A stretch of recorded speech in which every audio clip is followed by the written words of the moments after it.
Fury. They find their prey, the winds knocks, and a chirp off the shoulder, and they land in Hoopa. I had to get those puns out. I've been dying for these. Well played. As Fury I'm dying inside. find their wins finally on the board with the outstanding pocket picks no one expected.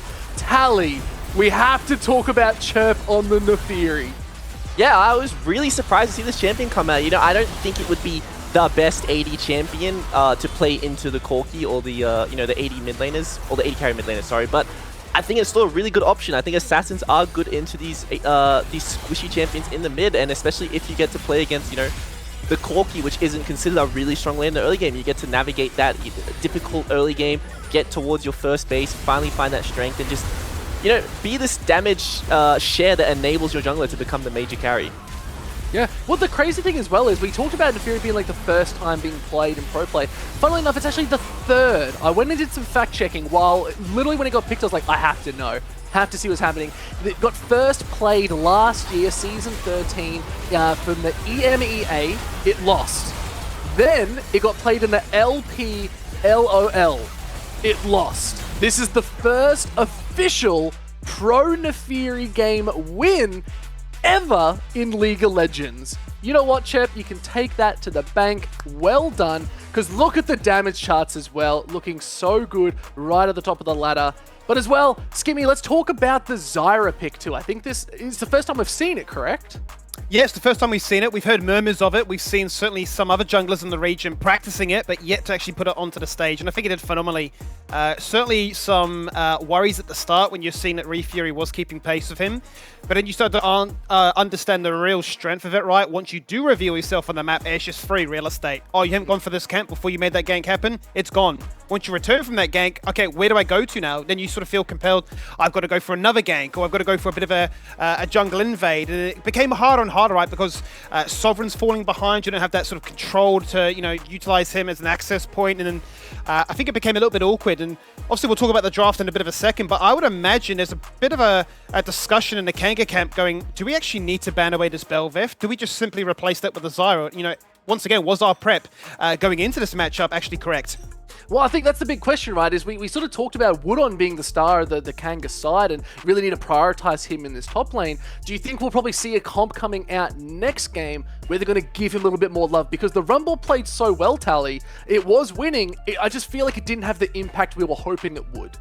I think he had pretty much all the love he could get that game. He was really enabled to do what he could do in the 1v1, but I just think that playing dive into Zyra is kind of suicide, and I would really like to see Kanga, go back to the draft and just, drop the range support altogether, prioritize the Karthus because that was left up the entire draft. So, trade the 80 mid laners, pick your own AP jungler, have your own carry, and just, really enable that with the melee support in tandem. And I think that matching comps is just always better than trying to play this dive comp into Zyra, into Karthus, and these champs excel so well into these dive teams.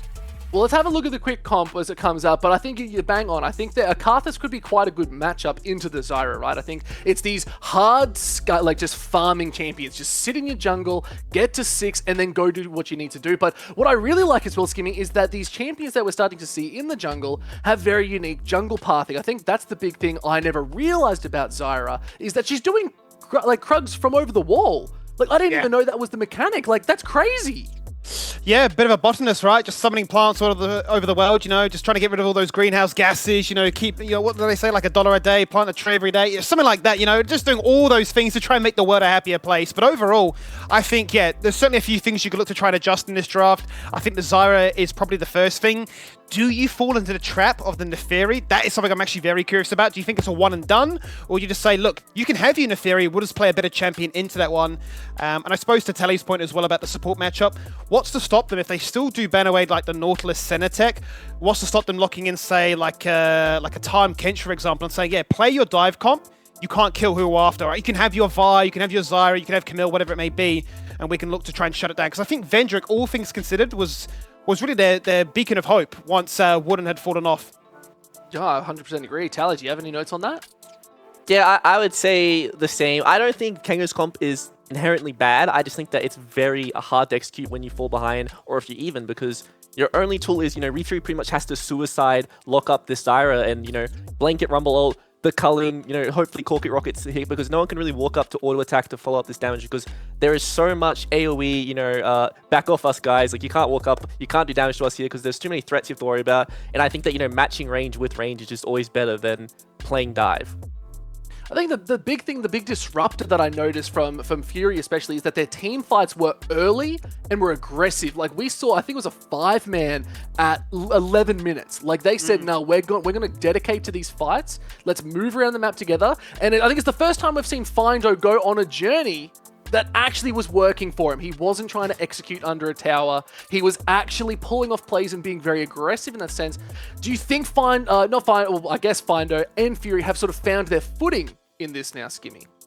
I think Findo had a very impressive game 1 in that series. He was very proactive. He had the trust in Hooper to hold his own in that 1v1 and says, look, you know, good luck. I'm going to go do my own thing now. Poked his head into, you know, be it mid or top. And then once he also then got the link up with Nox later on, once he was strong enough, nobody could get away, right? It was so easy for him to just flash going forward, hit the solar flare. Oh, you've dodged that? Here's the Zyra. Oh, you've dodged that? Here's my stun. Oh, you've dodged that? Oh, wait, you have a cleanse as well as Emilio. It's just not enough. So, yeah, I think it was definitely a case of them comfort, their bread and butter, in their own head, believing that they're the better team, and then, you know, playing with that sort of, not arrogance, but that level of confidence for sure. Confidence is key. We know that. But at the same time, talking about Findo, ladies and gentlemen, you need to find your way to that sweet little button just up there where you can actually put in your Twitch channel points. Just go for a journey, just like Findo has. He's said pray. They're going to pray that they're banning the Nautilus out. Well, I'm praying that you put your Twitch channel points in and start stacking. So that's the way to do it. That's how we're going to do it. Me and Tally feeling pretty good about our points. We've all been stacking pretty well. But who knows? Skimmy's in the lead. Technically, me and Skimmy are tied for our predictions too. So, we are. Well, I'm kind of nervous about that. You guys are so smart. Yeah. Well, don't we have the same predictions all day? I swear. No, Pike looked at me and went copy paste. I swear. It's the classic, isn't it? It's the classic. Much like Findo, I'm going for my own journey there. But ladies and gentlemen, we're going to go for a short break as we get ready for Game 2. The next one in the final. Is it going to be Kanga that takes home the win? You'd have to be hopping mad to believe that. Or is Fury going to get more angry and take home the 2-0? We'll see you there.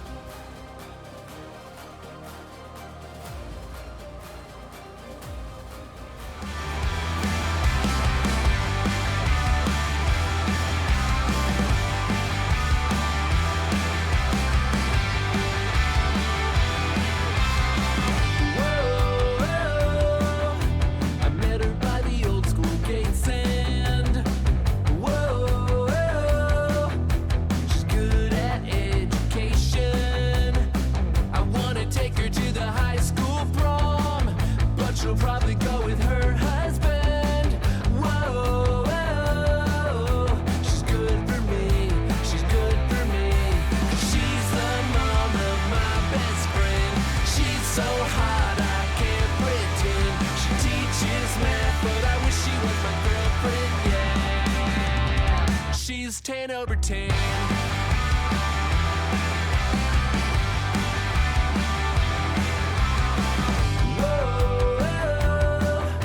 Her curves are a distraction.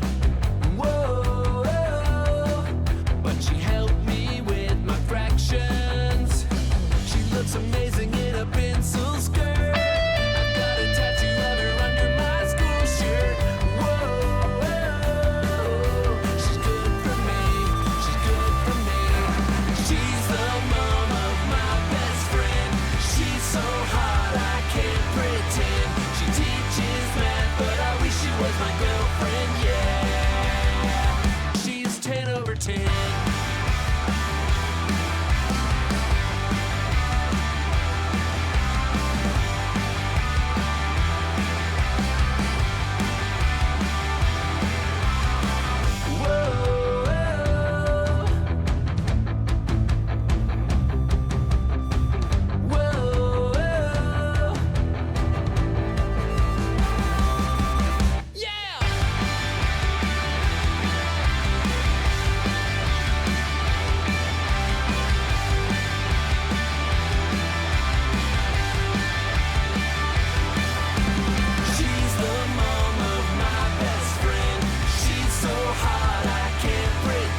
10 over 10. She's 10 over 10. She's 10 over 10. She's 10 over 10.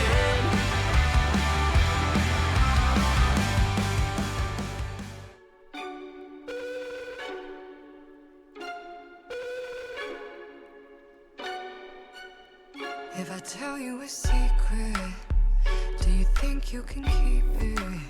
Describe all of my dreams inside the seams like you just peeked in to my mind on a good day. Inside all the heartache, all of the lows, all of the woes, yeah, you and your worst way. I never ever take their advice. I'd rather be naughty, not nice. I'm like a sucker punch, I hit you with a lie. I'm kinda twisted, yeah, I messed up in my mind. You should be scared. You should be scared.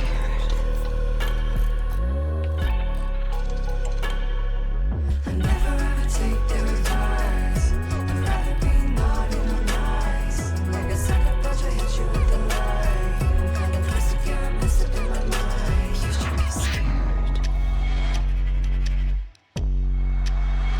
If I tell you we're dreaming, and it's not more than a feeling, it's just a bad, bad dream. Here's the reason that Kevy's after becomes the Varus. Falls down on the stopwatch, it's carnage! Only triple happening here is for Python. Oh, it's do or die!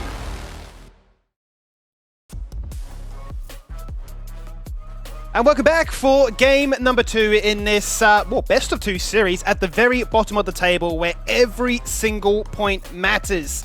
As you can imagine for Kanga, it's a much needed turnaround coming into this game too, Tally, after falling victim to a little bit of interesting champions, right? The likes of an Inferi and a Zyra, I think, caught everybody off guard.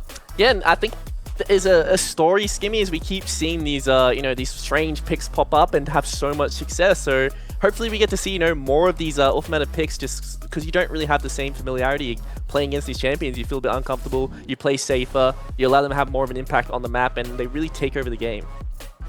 I suppose the question to you, being, all these years of expertise in the pro scene, is there ever a time where you deliberately think you want to play a champion, you can't afford to show it in scrims because it might get leaked or people might understand it a little bit better, and you're like, you know what, it's just ready. Team believe. It's more so you prepare it for a certain team, so you would scrim against other teams and play the pick, and then you would go against, the team you want to use it against because of a certain play style or champion that they play, and that's when you would pull it out and they would have no idea or not be prepared for it.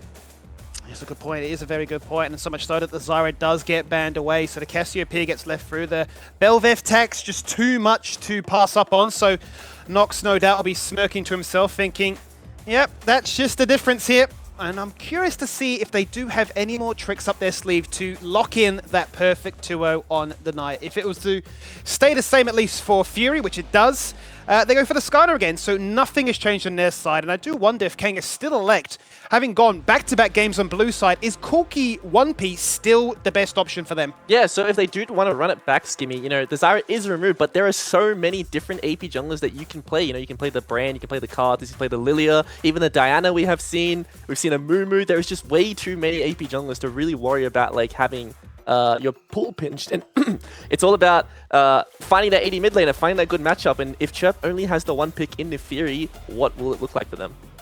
That is a good proposition, right? Can they find some way to exploit it? Was it very much a one and done strategy and a known quantity to answer back in? Because Kanga say the Lucian worked wonders for us. We want to try and build our comp all around this champion. And look, I don't put it past them. I think Vendrick, with the right tools to support it, certainly could look to be a bit of a menace, but they have allowed the Nautilus to get on through. So we don't need to showcase anything crazy.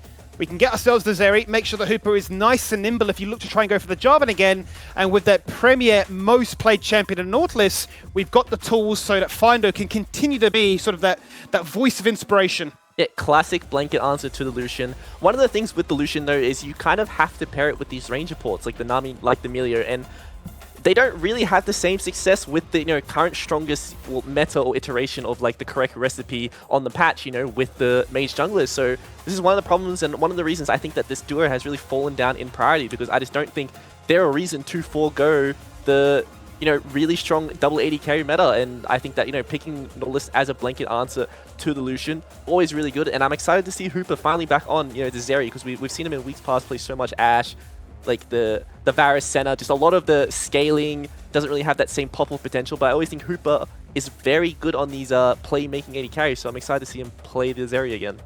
100%. I mean, if we looked in his weeks up against the likes of Bliss as well as Antic, those games on Kalista and Kaiser, certainly, even the Smolder game from Ground Zero, these are tough opponents, but he was definitely bringing the heat to him, so very excited to see what he can bring out this time on the Zeri. It's also very much worth mentioning that the Syndra has been let through for what feels like the very first time. 88% of the time, this has been banned away against Kanga.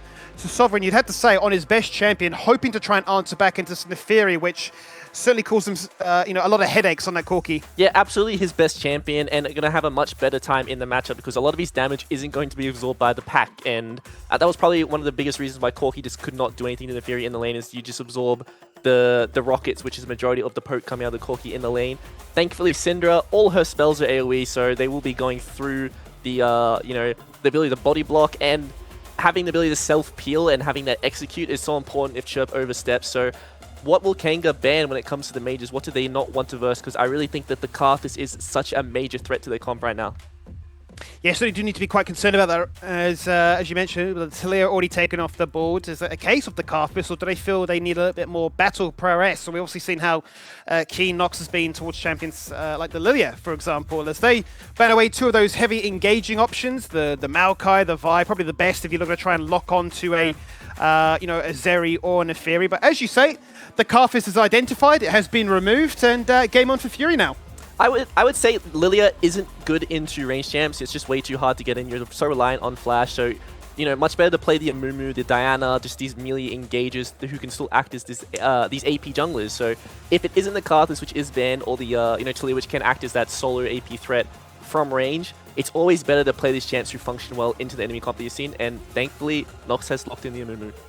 He certainly has. So Schönfire showcased just how strong it could be. The rest of the league has looked to try and adopt that as well and say, well, if it works for him, what's stopping it from working for us? So much engage is what I'm getting from Fury right now. Just the pressure of, they're just going to be holding their W key down, it seems, the entire time, unless Kanga can try and ram this out and really get the ball rolling with the likes of a Lucian and a Syndra. They need some frontline desperately.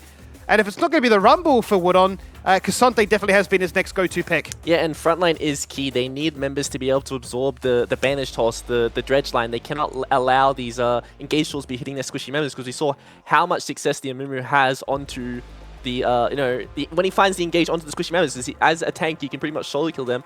And I would be really excited to see the Fiddlesticks come out if that is the case, because it is so good into these dive comps, because you always have to worry about where's Fiddle. We can't engage when we don't have vision of him. We need control. We need to be able to track where he is, or else he's going to find that, huge ult engage. And I think this champ can absolutely take over a team fight if left untouched.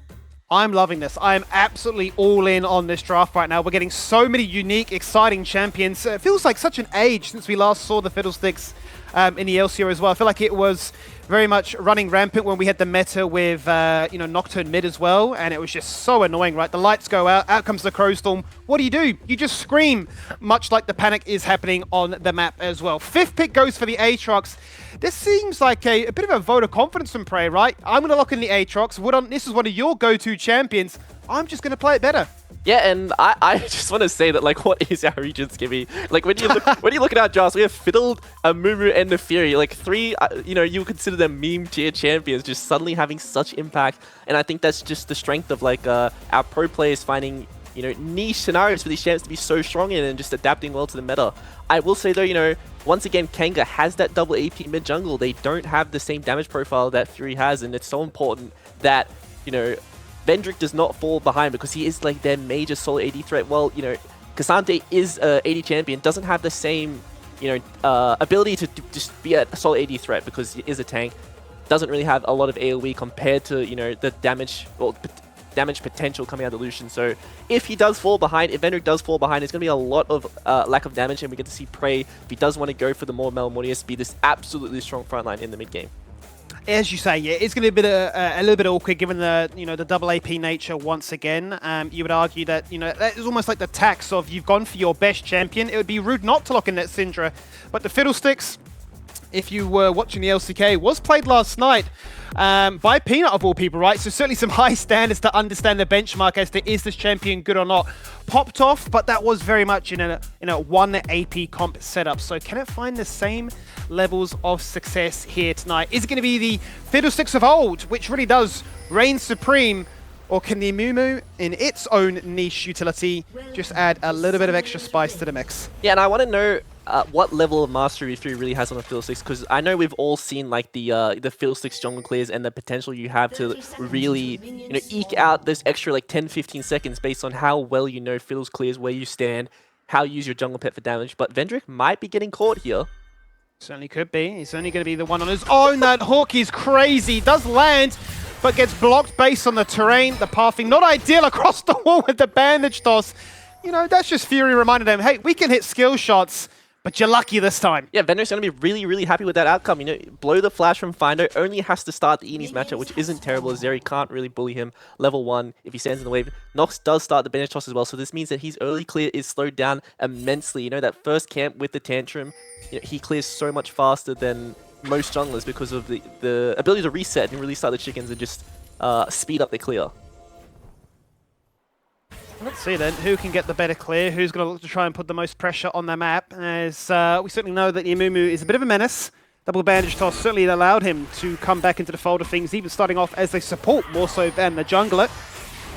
Sherp's going to be carrying on from where we really left off in game 1, right? A case of, okay, on your best champion, can I still look to humble you with this unique one from my side? And this is the mini game with Neferi. You always have to dodge these Qs. If they land both of them, the damage is insane. You see Sovereign being forced out level 1 as the range champ versus the melee champ, which is, not a common occurrence we get to see, but with the wave coming back in, he's still playing back. He's still respecting a lot of the threat coming out of Chirp. And I think this is just not the familiarity with the champion. You don't really know the cooldowns. You don't really know how big your windows are and when you can step up and really harass as the range champ against the melee champ. Yeah, as you say, I mean, that second charge, if it connects the bleed, is so annoying. And a bit of a cheeky heal at the end of the day thereafter as well. It certainly doesn't go amiss. That Comet Storm, I'm sure, is going to only further that agenda of making sure that Sovereign cannot be the lane bully that Syndra wants to be. Let's see, though, how it does look to try and plan out. You mentioned before in the spot lane the fact that the Northwest can be that natural counter to the Lucian. Haven't gone familiar this time. Want to go for a little bit more of an aggressive option, I would say, with the Nami. But let's see if it actually can stem from the early game, or if it's all going to be around junglers intervening to try and bait out Finder. Because as you mentioned, he has no flash. Look for that level 1 play, grouped up as 5. Didn't find anything, and I was so overcommitted. He's buying time for Hooper to do damage, but Azaria, only 3 minutes in, really just tickles them. Yeah, we get to see the rest of Fury collapsing though, so even though they did find the kill onto Finder, this could mean lights out for members or flashes being committed from Kanga. Oh, the bandage toss right on towards Gavin, who instantly flashes away to safety, taking 0 chances there. Chirp dies! That's a tragedy, but the best case scenario here for Kanga. They've got a kill on their jungler. Their Lucian, once again, be it the first pick, is back on the board as well. And they nearly hunt for a second just for that pesky flash to deny it. Yeah, I was almost going to say I thought it was a mistake going for this early gank as the farming jungler, because you're going to be so far behind the tempo if Nox decided to just, full clear and then grab the double scuttles, because you are, forced to go back to your jungle as you are behind the tempo. But fortunately for Fury, they go for the counter gank. They go for the, trade kill onto the Kanga members, but they still have summoners even though they did find the first blood, and they really bait the members from Fury to overcommit and fall down. They certainly do a bait on 2 extents there. You can see that Hooper was also trying to showcase, hey, look, the team are coming, I need to keep you interested, but they thought they would have been strong enough in some kind of, turnaround, but it just wasn't to be. And this, as we mentioned already, the best case scenario for Kanga to get on the board and to at least salvage 1 point from the split. Yeah, and even though that early game did, the first couple of kills did fall down for Kanga, they find a little bit of a lead in the early game. It's still not too bad for the Fury side. They still have pushing lanes. They still have control of the map. We're still going to have the individual 1v1s working out in the strength of Fury, and I think that with the flashes being down on bot lane, especially against the Nautilus and Mumu, they have a lot of kill pressure if they want to go back for that, repeat gank. I'm sure a lot of people are going to be curious about how does Fiddlesticks does fare. Only one single game, that LCK game from last night. That's the only game this entire season globally that has been there to showcase its power. Gavin once again flirting with danger. Do I go in? Do I not? Realizes in the end Nox is a little bit too hasty.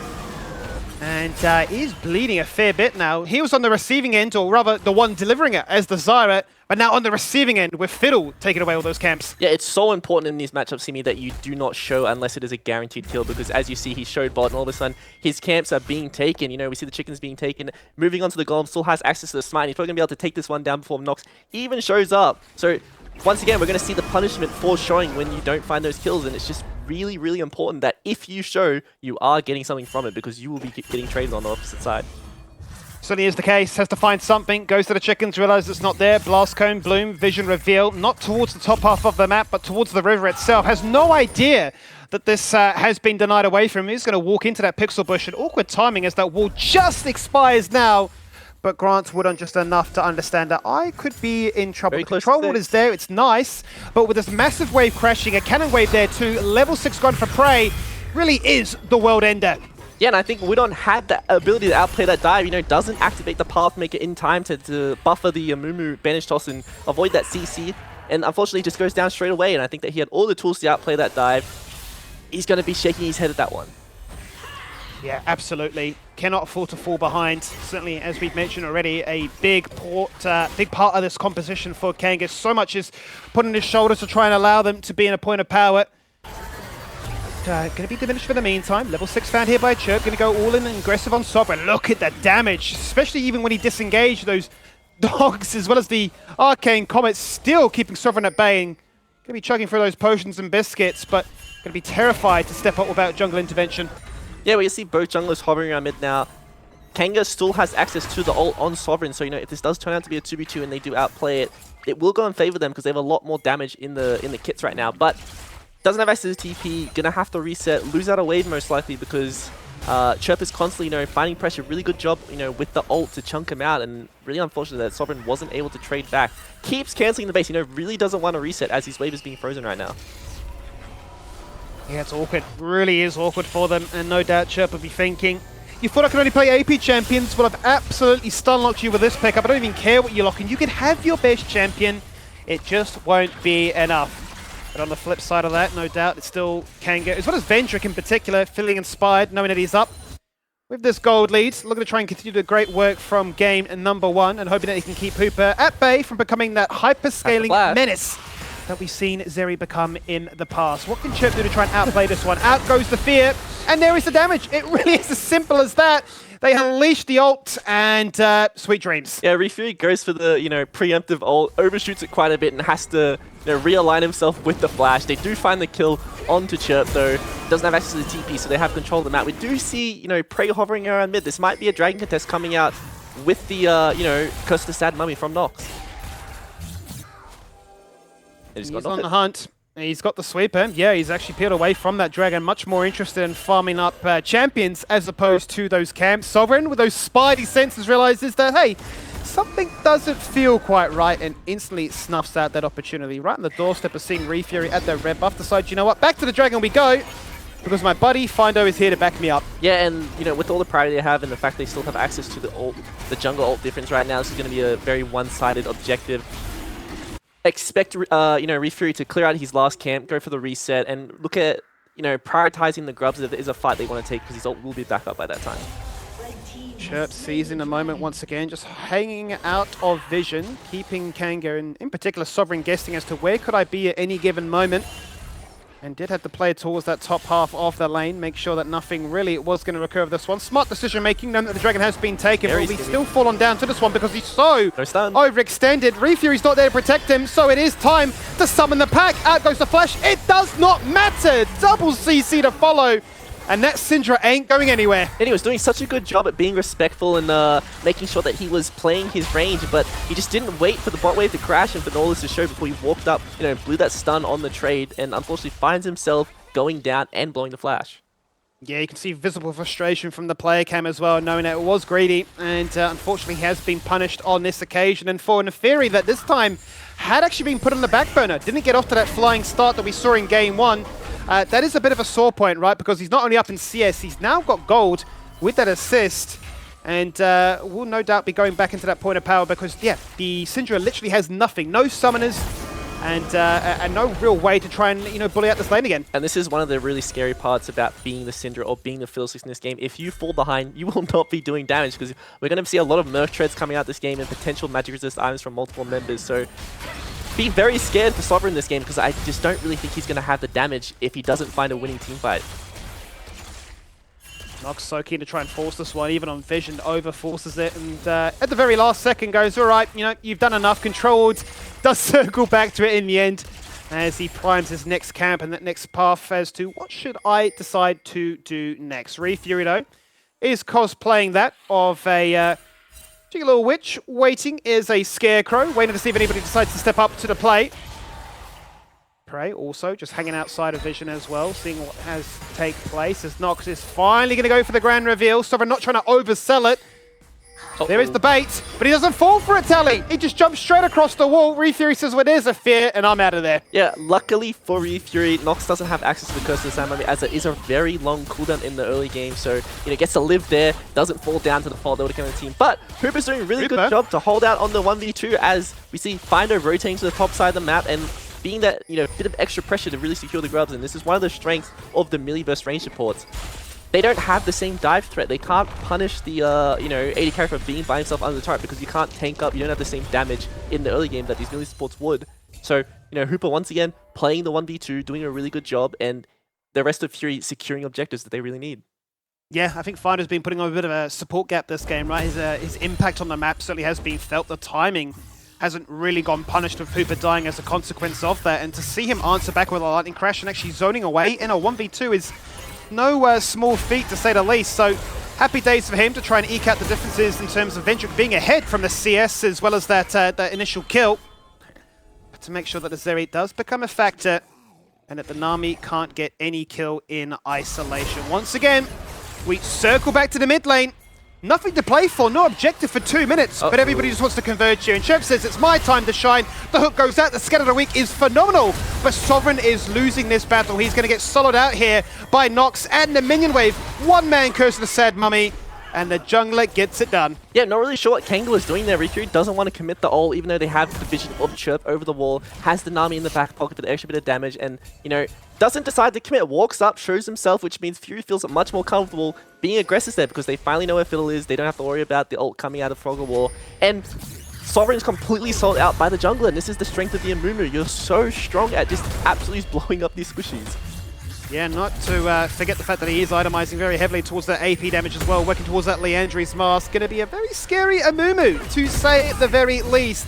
Life doesn't really get much easier for Wood on here, and I'm sure that's a big reason why we've not checked in with top lane, but he goes in for the kill, and Prey will trade in the process. He salvaged at least something. And if he hadn't, I think Nox was there to dive as well. Yeah, and really well played by Prey, finding the 1-for-1 when his wave is pushing, which means he denies the CS. Even though it is a trade in the kill department, he gets a bit of a gold lead because he denies the wave. He gets experience from the wave that he kills, while Woodon does not, and this wave will bounce back to him, which means it's a little bit of a win in the end. And getting these kills onto Aatrox is so important because we talked about, they didn't really have a lot of damage. So if this Bruiser does get ahead into a comfortable position in the mid game, can really take over the game.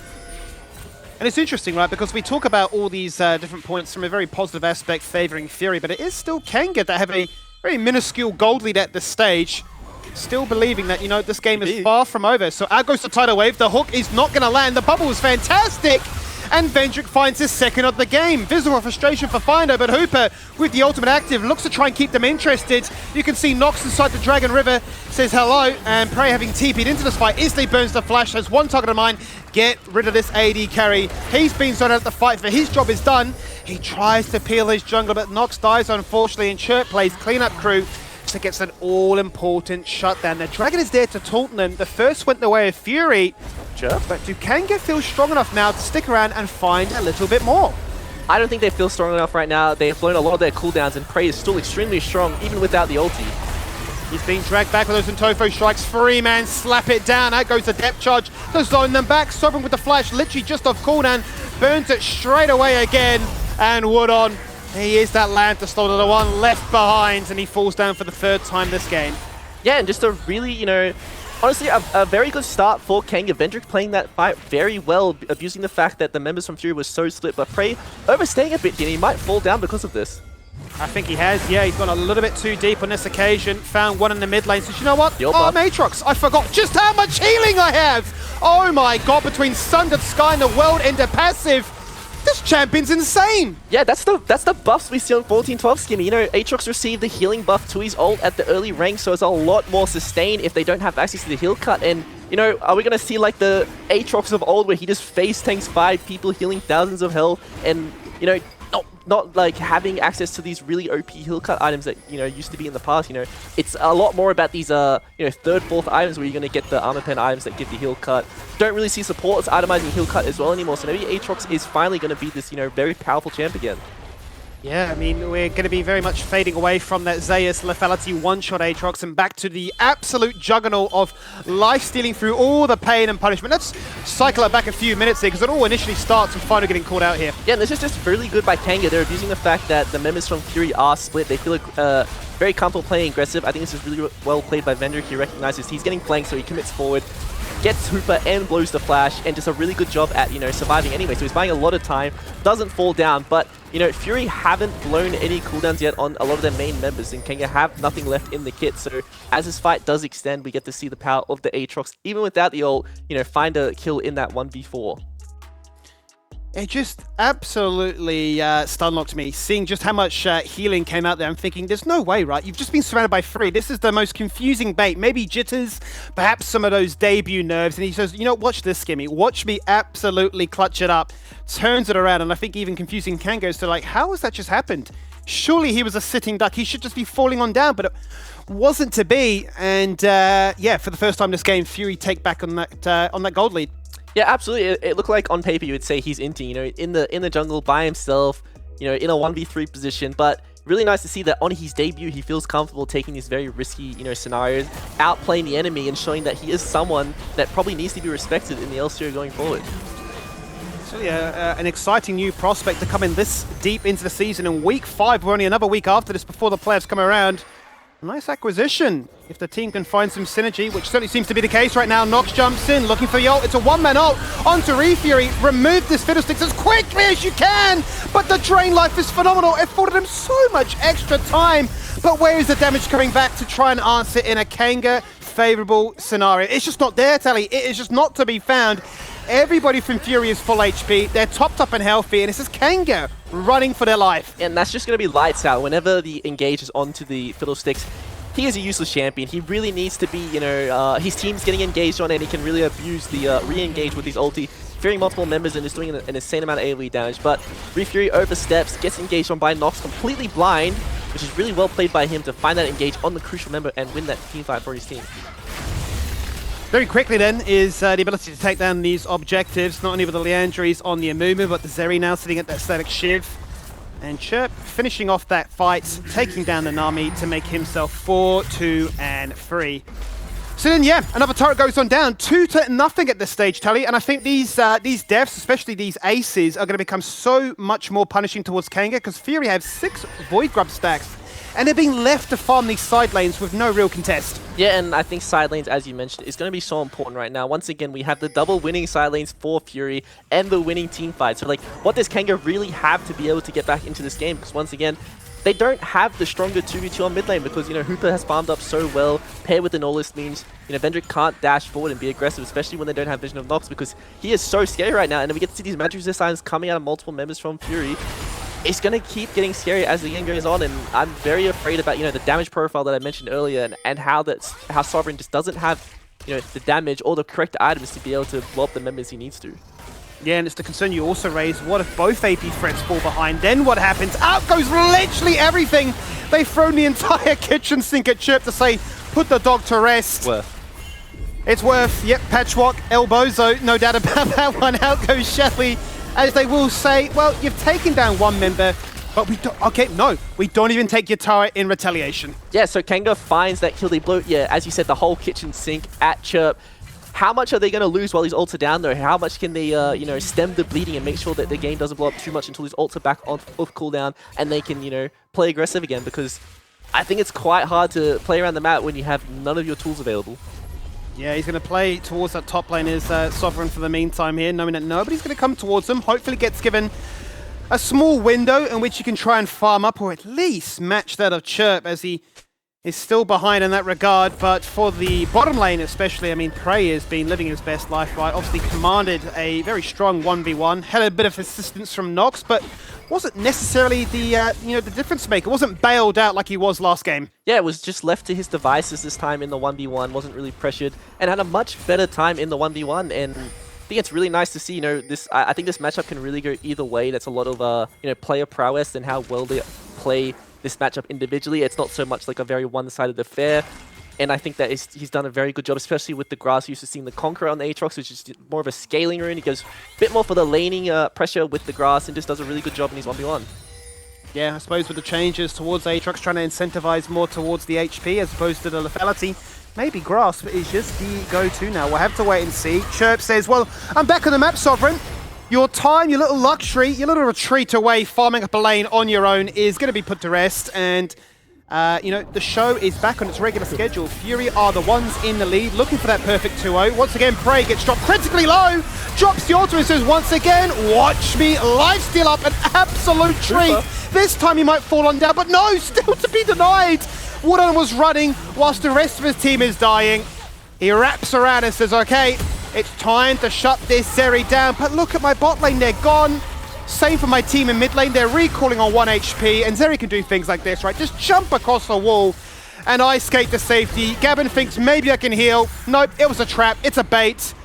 And as the dust does settle, Wooden is running for his dear life, literally trying to outplay left, right, and center, but he is fighting a very much losing battle, and as Refury spawns, Wooden goes back to the fountain. Yeah, and we got to see such a good start for Kanga in the team fight. It looks so good for them. They find so much damage onto the major threat of Prey. They find a really good fill ult, but it's just not enough. We get to see the power of this, Aatrox and how much sustain he has. He comes out of the team fight almost full health after starting with next to none.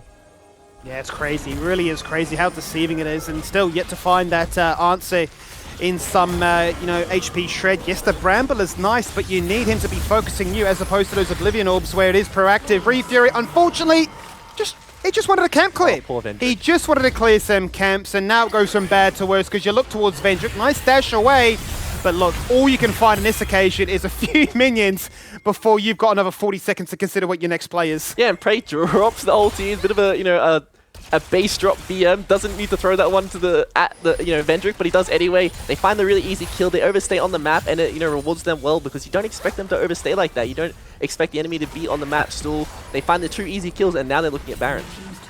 They certainly are, and we saw how quickly they were able to take down the Baron, rather the Herald, a few minutes prior. So this Baron should be light work for them. As you can see, Nox single-handedly going to be doing so much damage, but with the assistance of Findo zoning members back, I mean, Kanga just are completely disinterested.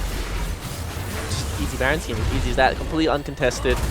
We see the gold lead stemming even more, and it's just going to keep getting better for Fury because we talked about how these team fights really function, and it's really hard for Fury to find these really nice engages they need to be able to get when there's multiple flanks coming from, both side laners having pushing lanes, being able to flank, and, the extra threat of the flash engage coming out of both, members in the 3.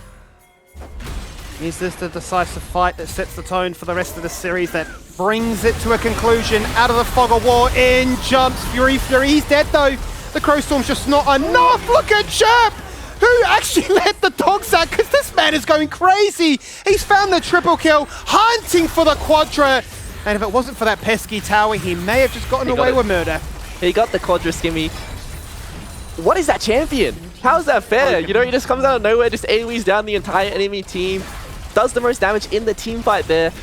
I think Fury have finally found, the way that they need to be able to, play the game and the recipes for success for this roster.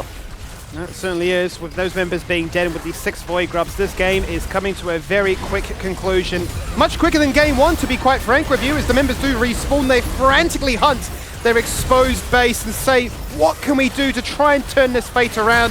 They're not going to be afforded that luxury, unfortunately, because as they do respawn, they once again get pushed straight back into that fountain, either with a grey screen or with a topped-up health bar. 2-0 on the night, and as you say, Tally, with some creative drafting, Fury may have just found their mojo.